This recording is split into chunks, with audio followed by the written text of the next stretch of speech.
विद्यार्थी मित्र, आपण सहकार पेपरमध्ये मागे सहकारी संस्थांचं ऑडिट या संदर्भामध्ये चर्चा केलेली आहे, ज्यामध्ये सहकारी संस्थांचं ऑडिट ह्याची पद्धती नेमकी काय आहे, सहकारी संस्थांच्या ऑडिटचे उद्दिष्ट काय आहे, ऑडिटची वैशिष्ट्य काय, हे सुद्धा आपण पाहिलेलं आहे. खरं तर यामधला पुढचा जो भाग आहे तो म्हणजे ऑडिटचे प्रकार. ऑडिटचे प्रकार मात्र आपण पाहिलेले नव्हते. तो ऑडिटचे प्रकार आपल्याला या निमित्तानं बघायचे. खरं ऑडिटच्या प्रकारांच्या मध्ये सहकारी संस्थांचे ऑडिटचे प्रकार जर विचारात घेतले तर यामध्ये व्यवसायानुसार आणि गरजेनुसार खरं तर ह्या ऑडिटचे प्रकार पडतात. सहकारी संस्थेचा व्यवसाय कुठल्या स्वरूपाचा आहे, सहकारी संस्था कुठल्या प्रकारची आहे, याच्यानुसार ते ऑडिटचे प्रकार पडतात. त्यामुळे आपल्याला या ऑडिटचे प्रकार पाहणं हे आवश्यक आहे किंवा गरजेचं आहे. थोडंसं बारकाईने लक्ष घ्या.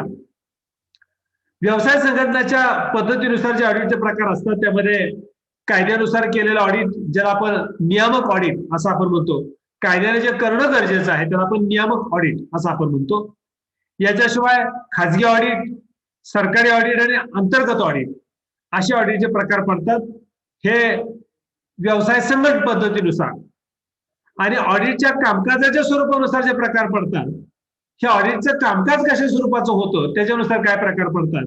ज्याच्यामध्ये ऑडिटचं स्वरूप विचारात जर घेतलं तर त्या ऑडिटच्या स्वरूपानुसार संपूर्ण ऑडिट किंवा अंशतः ऑडिट असे काय प्रकार पडतात, त्याची डिटेल्स आपण बघूया खाली. याच्याशिवाय व्यावहारिक दृष्टिकोनातून सुद्धा काय ऑडिटचे प्रकार पडतात. आता व्यावहारिक दृष्टिकोनातून म्हणजे काय, तर काही वेळेला वर्षाचं ऑडिट केलं जातं, काही वेळेला रोज ऑडिट केलं जातं, रोजचं दैनंदिन ऑडिट ज्याला आपण म्हणतो. आता तेही कुठे केलं जातं मी तुमच्याशी चर्चा करणार आहे. याच्याशिवाय मध्यावधी ऑडिट म्हणजे वर्षाच्या मध्ये आधीच ते ऑडिट केलं जातं. असे काही व्यवहाराच्या स्वरूपात ते ऑडिट केलं जातं. याच्याशिवाय काही वेळेला विशिष्ट उद्देशाने ऑडिट केलं जातं.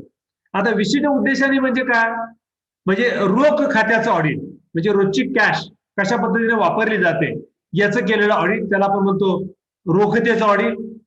काही वेळेला ताळेबंदाचं ऑडिट केलं जातं. आता तुम्ही म्हणाल सर ताळेबंदाचं ऑडिट म्हणजे नेमकं काय, तर फक्त ताळेबंद डोळ्यापुढे ठेवून संस्थेच्या व्यवहारांची तपासणी केली जाते, याला आपण म्हणतो ताळेबंदाचं ऑडिट. म्हणजे ताळेबंदाचं ऑडिट करताना आपल्या संस्थेचा ताळेबंद आणि आपल्यासारखाच व्यवसाय करणाऱ्या इतर संस्थांचा ताळेबंद हा डोळ्यापुढे ठेवून त्याचं ऑडिट केलं जातं की आपण कुठे आहोत हे पाहण्याकरिता. ते आपण पुढे पाहूया. याच्याशिवाय ज्याला आपण विस्तृत ऑडिट असं आपण म्हणतो. विस्तृत ऑडिट म्हणजे काय, आता तो ऑडिटच्या कामकाजातला भाग झाला. म्हणजे अबखड पासून ज्ञ पर्यंत हे ते ऑडिट असं आपण म्हणूया. ए पासून झेड पर्यंत ज्या काही सगळ्या बाबी संस्थेच्या कारभारातले तपासायचे त्याला आपण म्हणतो संपूर्ण किंवा विस्तृत ऑडिट असं आपण म्हणतो. काही वेळेला संयुक्त ऑडिट केलं जातं. आता संयुक्त ऑडिट म्हणजे काय, तर जसं की कॉमर्सचे विद्यार्थी म्हणून तुम्हाला माहिती आहे की आपण ट्रेडिंग अकाउंट पाहतो. एखादा खरेदी विक्रीचा व्यवसाय, तर खरेदी विक्रीच्या व्यवसायामध्ये खरेदी किती झाली आणि विक्री किती झाली एवढंच ऑडिट केलं जातं. बाकीचं ऑडिट करण्याच्या ऐवजी खरेदी आणि खरेदीच्या बरोबर विक्री असं जे संयुक्त ऑडिट आहे हे सुद्धा केलं जातं. याच्याशिवाय योग्यता ऑडिट. योग्यता ऑडिट म्हणजे काय, एखाद्या संस्थेचा दर्जा, एखाद्या व्यवहाराचा दर्जा हा तपासण्याकरिता त्याचं ऑडिट केलं जातं. म्हणजे संस्थेने जर काय, आता ते बघूया आपण पुढच्या प्रकारामध्ये बघूया. आणि खास ऑडिट ज्याला आपण स्पेशल ऑडिट असं आपण म्हणतो, की काही वेळेला एखाद्या व्यवहाराच्या संदर्भामध्ये शंका घेतली जाते आणि त्या बाबतीमध्ये मग दूध का दूध पाणी का पाणी व्हावं याकरिताची काही स्पेशल ऑडिटची नेमणूक केली जाते, त्याला आपण म्हणतो स्पेशल विशेष लेखापरीक्षक. आता आपण थोडं पुढे जाऊया. ह्या सगळ्या ज्या प्रकारांचा मी उल्लेख केला त्या प्रकारांची थोडीशी सविस्तर माहिती आपण पाहूया. आता यामध्ये पहिल्यांदा आपण काय पाहूया, व्यवसायाच्या संघटन पद्धतीनुसार केलं जाणार ऑडिट. आता संघटन पद्धत म्हणजे नेमकं काय, म्हणजे ती सहकारी संस्था ही गृहनिर्माण सहकारी संस्था आहे का तो सहकारी साखर कारखाना, कारण गृहनिर्माण सहकारी संस्थेची संघटन पद्धती वेगळी आहे, साखर कारखान्याची वेगळी आहे, उपसा जलसिंचन योजनेची वेगळी आहे, दूध खरेदी विक्री संस्था तिची वेगळी आहे.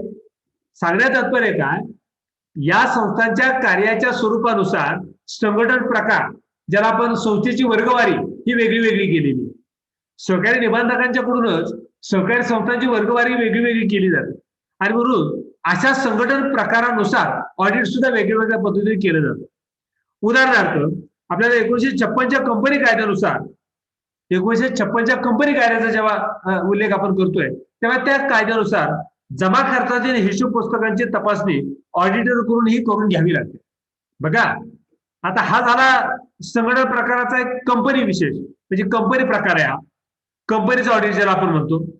काही संस्था ज्या आहेत ते विश्वस्त स्वरूपाच्या आहेत म्हणजे ज्याला आपण ट्रस्टी इन्स्टिट्यूशन असं आपण म्हणतो किंवा ज्याला आम्ही धर्मादाय संस्था असं आपण म्हणतो. अशा संस्थांचं हिशोब तपासणी करण्याचं काम हे धर्मादाय आयुक्तालयाकडून धर्मादाय कायद्याप्रमाणे करावं लागतं.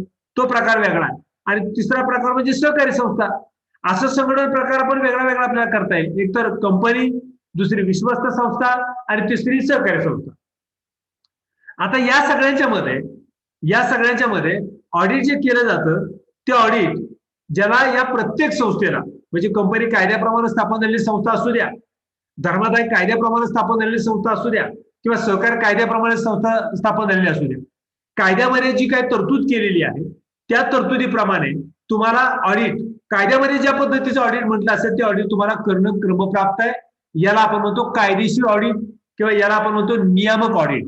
जो नियम घालून दिलेला आहे कायद्यामध्ये त्या नियमाप्रमाणे तुम्हाला जे ऑडिट करायचं आहे याला आपण म्हणतो नियामक ऑडिट. हा पहिला प्रकार. लक्षात आलं? पहिला प्रकार कुठला? नियामक किंवा कायदेशीर ऑडिट. आता कायदा वेगळ्या संघटन प्रकारला वेगळा लागलेला आहे. सहकारी संस्था कायदा वेगळा आहे, धर्मादाय संस्था कायदा वेगळा आहे, कंपनी असेल एखादी कायदा वेगळा आहे. त्या कायद्यामध्ये जी काही तरतूद केली त्याप्रमाणे होणारा ऑडिट त्याला आपण म्हणतो कायदेशीर ऑडिट किंवा त्याला आपण दुसरं नाव म्हणतो नियामक ऑडिट. आता थोडं पुढे जाऊया. दुसरा प्रकार तो म्हणजे खाजगी ऑडिट. अर्थव्यवस्थेमध्ये वेगवेगळ्या प्रकारचे ज्या संस्था काम करतात या संस्थांना खरं तर व्यवसायानुरूप व्यवसायाचं कायदेशीर ऑडिट होण्याच्या अगोदर कायदेशीर ऑडिटमध्ये काही अनुचित बाबी ह्या स्पष्टपणे निघून आहेत याकरिता अगोदरच आम्ही काय करतो? खाजगी ऑडिटर नेमतो. खाजगी ऑडिटर नेमून ऑडिटरला आम्ही सांगतो की बाबा आमच्या व्यवहारातल्या ज्या काही त्रुटी असतील त्या आम्हाला अगोदरच दाखव, दोष आम्हाला अगोदरच दाखव. म्हणजे याच्यामुळे काय होईल? याच्यामुळे आम्हाला अगोदर सुधारणा करता येईल आमच्या व्यवहारांच्या मध्ये. आणि मग सरकारी ऑडिट जे काय आहे, जे काही नियामक ऑडिट आहे त्याच्यामध्ये आमच्या त्रुटी निघणार नाहीत किंवा दोष निघणार नाहीत. याकरिता हे खाजगी ऑडिटर हे नेमले जातात. अशा ऑडिटर जे आहेत हे संस्था स्वतः नेमते. संस्थेने नेमलेला तो ऑडिटर आहे. आमच्या कामकाजातल्या दोष किंवा त्रुटी दाखवण्याकरिता त्या ऑडिटरची नेमणूक केलेली आहे. याला आपण म्हणतो खाजगी ऑडिट. ओके. आता पुढे जाऊया. सरकारी ऑडिट. बऱ्याचदा काही संस्थांच्या वरती हे सरकारी, आता कंपनी म्हणाल की नाही, कंपनी कायद्यामध्ये तरतूद अशी आहे की सरकारने जे काही चार्टर्ड अकाउंटंट निश्चित केलेले आहेत, चार्टर्ड अकाउंटंट ज्याला आपण म्हणतो वैधानिक लेखापरीक्षक. चार्टर्ड अकाउंटंट ज्याला आपण वैधानिक लेखापरीक्षक असं आपण म्हणतो. कायद्याने ऑडिट कुणी करावं याच्या पात्रता नक्की करून त्याच्यासाठीची एक तालिका ज्याला आपण लिस्ट तयार केलेली, ज्याला आपण काय म्हणतो ऑडिटरचं पॅनल तयार केलेलं आहे. या पॅनलवरती गेलेला जो ऑडिटर आहे त्याला मी काय म्हणतो चार्टर्ड अकाउंटंट. Chartered accountant. मग चार्टर्ड अकाउंटंट कोण? तर त्याची परीक्षा घेतली जाते भारतभरामध्ये. राष्ट्रीय स्तरावरती जी परीक्षा घेतली जाते कंपन्यांना कंपनी कायद्याप्रमाणे अशा चार्टर्ड असणाऱ्या अकाउंटंट कडून आमचं लेखापरीक्षण करण्याची अट आहे. बरोबर आहे. आता इथे आपण सहकारी संस्थांचा विषय जर डोळ्यापुढे ठेवला तर सहकारी संस्थांच्या बाबतीमध्ये ज्याला आपण वैधानिक लेखापरीक्षक इथला जो आहे तो वेगळा आहे. तो कोण आहे?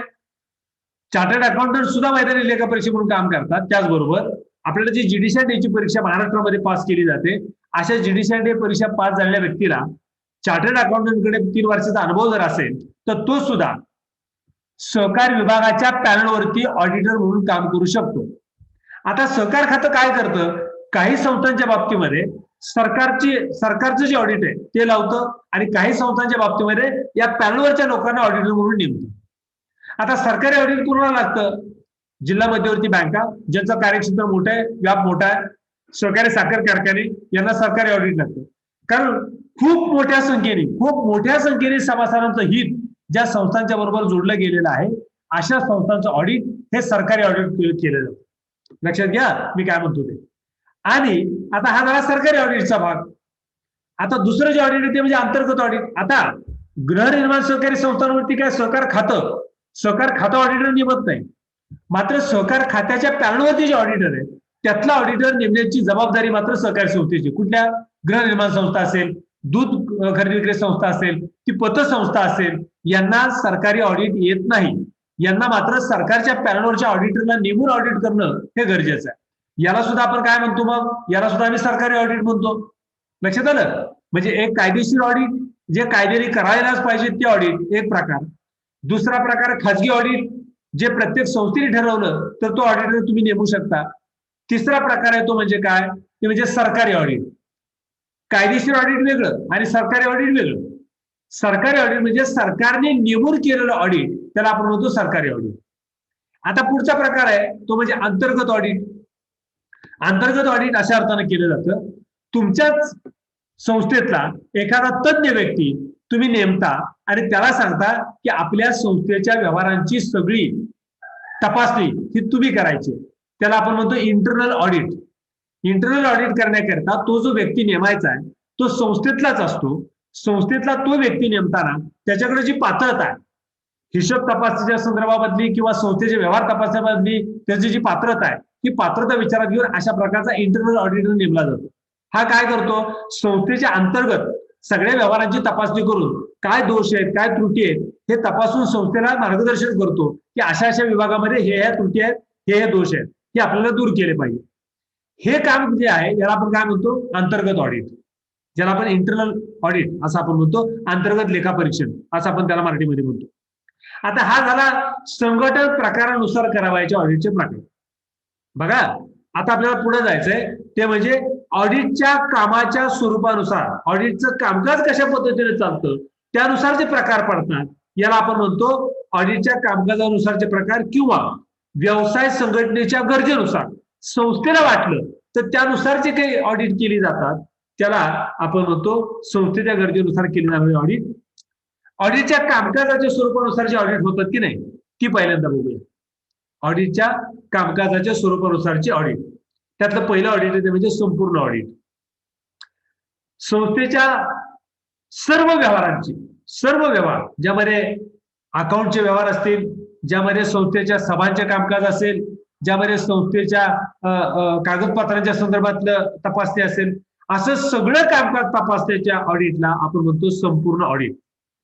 या ऑडिटमध्ये हिशोब पत्रकाबरोबर संस्थेच्या सगळ्याच व्यवहारांची नोंद, म्हणजे ते कागदोपत्री व्यवहार असतील किंवा पैशातले व्यवहार असतील, हे सगळे व्यवहार तपासण्याचे जे ऑडिट केले जातं त्याला आपण म्हणतो संपूर्ण ऑडिट. ओके, आता पुढे जाऊया आपण अंशतः ऑडिट. अंशतः ऑडिट बघितल्यानंतर आपल्याला संपूर्ण ऑडिटची कल्पना येईल. अंशतः ऑडिट म्हणजे काय? हिशोब पुस्तकं जे आपण ठेवतो की नाही, ज्याच्यामध्ये आम्ही कॅशबुक ठेवतो, लेजर ठेवतो, त्याच्यावरून आम्ही खातावण्या तयार करतो. याशिवाय आमचं परचेस डिपार्टमेंट वेगळं आहे, सेल्स डिपार्टमेंट वेगळं आहे, मेंटेनन्स डिपार्टमेंट वेगळं आहे. ह्या प्रत्येकाचं आम्ही वेगळं अकाउंट मेंटेन करतो. बघा, मग आता आमच्या संस्थेमधल्या मला फक्त काही ठराविक विभागाचंच अकाउंट तपासायचं आहे. ठराविक विभागाचं जेव्हा मी अकाउंट तपासतो तेव्हा त्याला काय म्हणू आपण सगळं ऑडिट करतोय का? तर नाहीये. संस्थेतल्या काही विभागाचं परचेस ऑडिट आम्ही फक्त बघू किंवा सेल्स ऑडिट फक्त बघू. सेल्सचं कामकाज फक्त तपासू किंवा परचेसचं कामकाज तपासू. याला आम्ही काय म्हणतो? याला म्हणतो अंशतः ऑडिट. एकूण कामकाजापैकी काही भागाचं कामकाज जेव्हा आम्ही तपासून घेतो त्याला आपण काय म्हणतो? Partial audit. त्यालाच आपण म्हणतो मराठीमध्ये अंशतः लेखापरीक्षण. आता खरं हे का करायची गरज असते? बऱ्याचदा असे काही विभाग असतात की ज्या विभागांच्या माध्यमातून अनेक व्यवहारांवरती त्याचा परिणाम होत असतो. अनेक व्यवहारांवरती परिणाम होणाऱ्या त्या एका विशिष्ट विभागाचंच ऑडिट जर आपण व्यवस्थित पद्धतीने केलं तर त्याच्यातून होणारे जे इतर व्यवहार आहेत ते सुरळीत होतील, असा त्याच्या पाठीमागचा हेतू राहतो. आणि म्हणून याला आपण म्हणतो अंशतः ऑडिट. आणि हे ऑडिट करणं हे मोठ्या संस्थांच्या दृष्टिकोनातून अत्यंत गरजेचं किंवा महत्वाचं राहतं. उदाहरणार्थ, कोणत्याही संस्थेचं स्टोअरमध्ये खरेदी केल्यानंतर संस्थेमध्ये त्याचा वापर होतो, ते सांभाळून ठेवण्याचं काम स्टोअर करतं. स्टोअरचं ऑडिट केलं की सगळ्याच गोष्टी कळतील. अशा पद्धतीनं वेगवेगळ्या प्रकारची ऑडिट ही अंशतः ऑडिटमध्ये केली जातात. आता पुढे जाऊया. व्यावहारिक दृष्टिकोनातून होणारे ऑडिट. व्यावहारिक दृष्टिकोनातून होणाऱ्या ऑडिटमध्ये वार्षिक ऑडिट, सतत होणार ऑडिट. आता मला वार्षिक ऑडिट पहिल्यांदा सांगू द्या, म्हणजे आपल्या लक्षात येईल. जसं की आर्थिक वर्ष समजा 1 जुलै ते 30 जून, 1 जुलै ते 30 जून किंवा 1 एप्रिल ते 31 मार्च किंवा 1 जानेवारी ते 31 डिसेंबर, असं कुठलंही एक आर्थिक वर्ष डोळ्यापुढे ठेवून त्या वर्षातले सगळे व्यवहार जेव्हा तपासले जातात एका वर्षाचे एकदाच, त्याला आपण म्हणतो वार्षिक ऑडिट. बघा, काही संस्थांच्या बाबतीमध्ये अशा पद्धतीनं रोज 6 महिन्याला 3 महिन्याला ऑडिट करण्याची गरज लागत नाही, वर्षालाच ऑडिट केलं जातं. याला आपण म्हणतो वार्षिक ऑडिट. आता तिथं काही संस्थांच्या मध्ये सतत ऑडिट केलं जातं. आता हे सतत ऑडिट कोणाला करावं लागतं? सतत ऑडिट करताना ज्या संस्थांचा कारभार मोठा आहे, व्यवहारांची संख्या मोठी आहे, त्यांचा टर्नओव्हर मोठा आहे. उदाहरणार्थ जिल्हा मध्यवर्ती सहकारी बँक, जिल्हा मध्यवर्ती सहकारी बँकेचं रोज ऑडिट चालतं. रोज म्हणजे काय? सतत. त्याला आपण म्हणतो जिल्हा बँकेच्या प्रचंड असणाऱ्या जिल्हाभरच्या शाखा यांच्यामध्ये होणारे सगळं जे व्यवहार आहे, ह्या व्यवहारांची रोजच्या रोज जर तपासणी झाली, वर्षाच्या अखेरीला आम्ही जिल्हा बँकेचं ऑडिट करायचं ठरवलं तर ते ऑडिट वर्षभर संपेल का? किती व्यवहार तपासायचे? खूप सारे व्यवहार तपासायचे ना. असंख्य ठेवीदार आहेत, असंख्य कर्जदार आहेत, असंख्य प्रकारचे व्यवहार बँका पार पाडतात.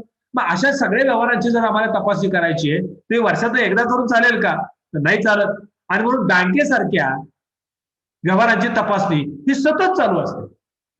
याशिवाय सहकारी साखर कारखाना, साखर कारखान्याच्या व्यवहारांची सुद्धा तपासणी जर आम्ही वर्षातून एकदा करूया म्हटलं तर होणार नाहीये. याचं कारण असेल, साखर कारखान्याचे व्यवहार हे प्रचंड प्रमाणामध्ये मोठे असतात आणि म्हणून अशा सगळ्या मोठ्या संस्थांचे, ज्यांचे व्यवहार मोठ्या संख्येचे आहेत, ज्यांचा प्रचंड मोठा टर्नओव्हर आहे, म्हणजे उलाढाल आहे, अशा संस्थांचे व्यवहार हे रोजच्या रोज तपासणं हेच संस्थेच्या दृष्टीने हिताचं राहतं किंवा आवश्यक असतं. आणि म्हणून असं सतत चालणारं ऑडिट याला आपण म्हणतो कंटिन्यू ऑडिट. ओके. आता त्याच्यामध्ये पुढचा आणखी एक प्रकार पडतो तो म्हणजे मध्यावधी ऑडिट. आता हे मध्यावधी ऑडिट म्हणजे काय? वर्षातनं एकदा करण्यापेक्षा वर्षातून 2 वेळा करूया किंवा वर्षातून 3 वेळा करूया किंवा दर 3 महिन्याला करूया. अशा प्रकारचे जे ऑडिट करण्याची पद्धती घालून दिलेली जर असेल तर कदाचित याला आपण म्हणतो मध्यावधी ऑडिट. मध्यावधी म्हणजे काय? तुम्ही ठरवलेल्या कालावधीनुसार 3 महिन्यानंतर करूया किंवा काय वेळेला म्हणतो आपण 6 महिन्यानंतर करूया किंवा वर्षातून 3 वेळा करूया, असं काहीही तुम्ही संस्थेने जर ठरवलेलं असेल तर या ऑडिटच्या प्रकरणाला आपण म्हणतो मध्यावधी ऑडिट. लक्षात आलं? आता आपण पुढे जाऊया. विशेष उद्देशाने केलं जाणार ऑडिट. विशेष उद्देशाने केलं जाणार ऑडिट, उद्देश काय आहे बाबा? लेखापरीक्षण करण्याचा किंवा ऑडिट करण्याचा उद्देश काय?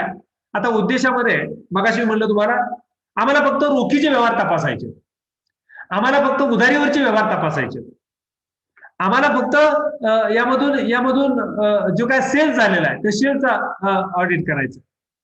असं प्रत्येक उद्देशाकरिता तुम्ही स्वतंत्रपणे लेखापरीक्षण करू शकता. त्यासाठी मात्र संस्थेने स्वतः त्या ऑडिटरची नेमणूक करावी लागते. याला आम्ही म्हणतो खाजगी ऑडिटर. खाजगी ऑडिटरची नेमणूक करून अशा प्रकारे विशेष ऑडिट करून घेतली जातात. लक्षात घ्या बरं का मी काय म्हणतोय ते.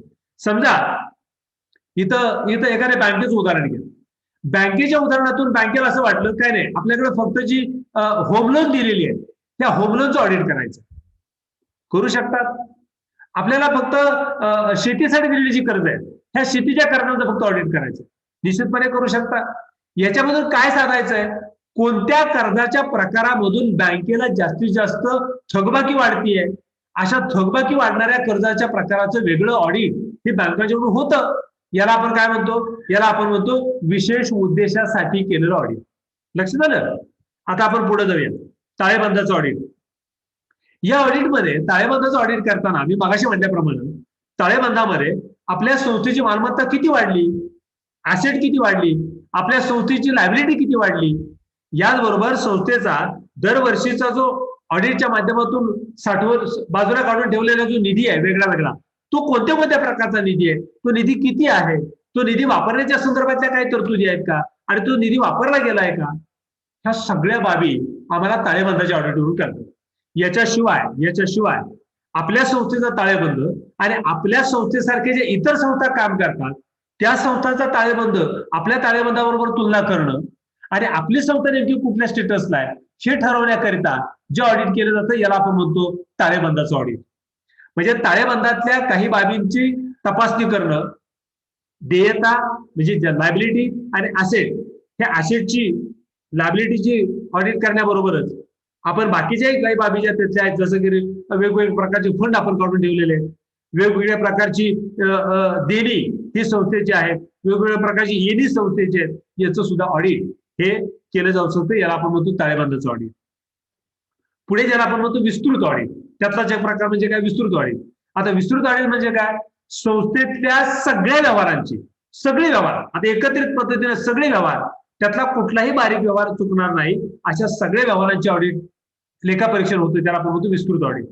याच्याशिवाय आणखीन काय बघायचंय, संस्थेचे फक्त हिशोब नाही तपासायचे, संस्थेच्या संचालक मंडळाच्या सभा कशा झालेल्या, संचालक मंडळाने घेतलेले निर्णय कायद्याप्रमाणे घेतलेत का नाही घेतलेत, संस्थेच्या पोटनियमाप्रमाणे ते निर्णय घेतलेत का नाही घेतलेत, ह्या सगळ्या बाबी, संस्थेने काय पत्रव्यवहार करायचा, संस्थेने काय अहवाल वर्षाला सादर करायचे, ते सगळे पूर्णपणे कायद्याप्रमाणे ते कामकाज संस्थेने केलंय की नाही हे सगळं तपासणं, याला आपण म्हणतो विस्तृत ऑडिट. लक्षात आलं. आता याच्यानंतर पुढे जाऊन ज्याला आपण संयुक्त ऑडिट असं आपण म्हणतो, यामध्ये संयुक्त ऑडिटमध्ये 2 किंवा त्यापेक्षा जास्त ऑडिटरची नेमणूक करून आम्ही वेगवेगळ्या पद्धतीचं ऑडिट करतो. बघा, म्हणजे एखाद्या संस्थेच्या शाखा आहे, शाखांचं ऑडिट करण्यासाठी वेगळा माणूस आहे आणि मुख्य शाखेचं ऑडिट करण्यासाठी वेगळा माणूस आहे. म्हणजे इथं आपण बँकेचं उदाहरण घेऊया किंवा एखाद्या पतसंस्थेचं उदाहरण घेऊया. पतसंस्थेचं मुख्य कार्यालय एका ठिकाणी आहे, मुख्य कार्यालयामध्ये सगळ्या संस्थेच्या एकूण सगळ्या शाखांचं मिळून संस्थेत ऑडिट करण्यासाठी वेगळ्या ऑडिटरची नेमणूक केलेली आहे आणि शाखांचं ऑडिट करण्याकरिता वेगळ्या ऑडिटरची नेमणूक केलेली आहे. या सगळ्या ऑडिटचं मिळून एकत्रित पद्धतीने जो मेळ घातला जातो, एकत्रित पद्धतीने संस्थेचा जो लेखाजोखा मांडला जातो, याला आपण म्हणतो संयुक्त ऑडिट. लक्षात आलं. आता ते थोडंसं पुढे जाऊया, याला आपण म्हणतो योग्यता ऑडिट, ज्याला आपण स्टँडर्ड ऑडिट असं सुद्धा म्हटलं जातं. योग्यता ऑडिटरला आपण शिष्टाचार ऑडिट किंवा उपयुक्तता ऑडिट असंही म्हणतो. अलीकडे नीट लक्षात घ्या बरं का, आपल्याकडे ISO मानांकन मिळतात, बरोबर आहे, आपल्या सगळ्यांना माहिती आहे ISO मानांकन. या ISO मानांकन मिळवण्याकरिता जी तपासणी केली जाते, या तपासणीला आपण काय म्हणतो, या तपासणीला आपण योग्यता ऑडिट असं आपण म्हणतो. किंवा एखादी, आता जसं की आता मध्यंतरी आपल्या मागच्या 3 आठवड्यापूर्वीची गोष्ट आहे, सातारा जिल्हा मध्यवर्ती सहकारी बँकेला नाबार्डचं विशेष पारितोषिक मिळालं. काय पारितोषिक मिळालं, अतिशय कमी थकबाकी असणारे, कमी NPA असणारी संस्था, अतिशय कर्ज वसुलीमध्ये अग्रगण्य असणारी संस्था म्हणून जिल्हा मध्यवर्ती सहकारी बँकेला हे प्रमाणपत्र मिळालं नाबार्डचं. आपल्या सातारा जिल्हा मध्यवर्ती बँकेला ते मिळालं. सगळ्यात तात्पर्य काय, हे जी तपासणी केली गेली, ही तपासणी काय, याला आपण म्हणतो योग्यता ऑडिट. देशभरातल्या सगळ्या जिल्हा मध्यवर्ती सहकारी बँकांचं तपासणी केल्यानंतर नाबार्डला असं लक्षात आलं की सातारा जिल्हा मध्यवर्ती बँक ही देशातली अग्रगण्य बँक आहे की जिने कर्ज वसुलीमध्ये अतिशय चांगल्या पद्धतीचं काम केलेलं. याला आपण काय म्हणतो, योग्यता ऑडिट. अशाच पद्धतीच्या ऑडिट बरोबर खास ऑडिट हा एक प्रकार आहे. आता खास ऑडिटमध्ये एखाद्या संस्थेच्या व्यवहारांच्या बाबतीमध्ये काही शंका आली किंवा भ्रष्टाचाराचे आरोप काय झालेले असतील किंवा तशा काही तक्रारी अथॉरिटीकडे गेलेल्या असतील, तर निश्चितपणे या बाबतीमध्ये अशा तक्रारींची दखल घेऊन जेव्हा विशेष तपासणी केली जाते, याला आपण म्हणतो विशेष ऑडिट किंवा याला आपण म्हणतो खास ऑडिट, स्पेशल ऑडिट याला आपण म्हणतो. अशा प्रकारे संस्थांच्या ऑडिटचे प्रकार या ठिकाणी आपल्याला पाहता येतील किंवा मांडता येतील. मला वाटतं तुमच्या या सगळे ऑडिटचे प्रकार हे तुमच्या लक्षात आले असतील. आजच्या अभ्यास घटकातला हा भाग आपला या ठिकाणी थांबतोय. थँक्यू, धन्यवाद.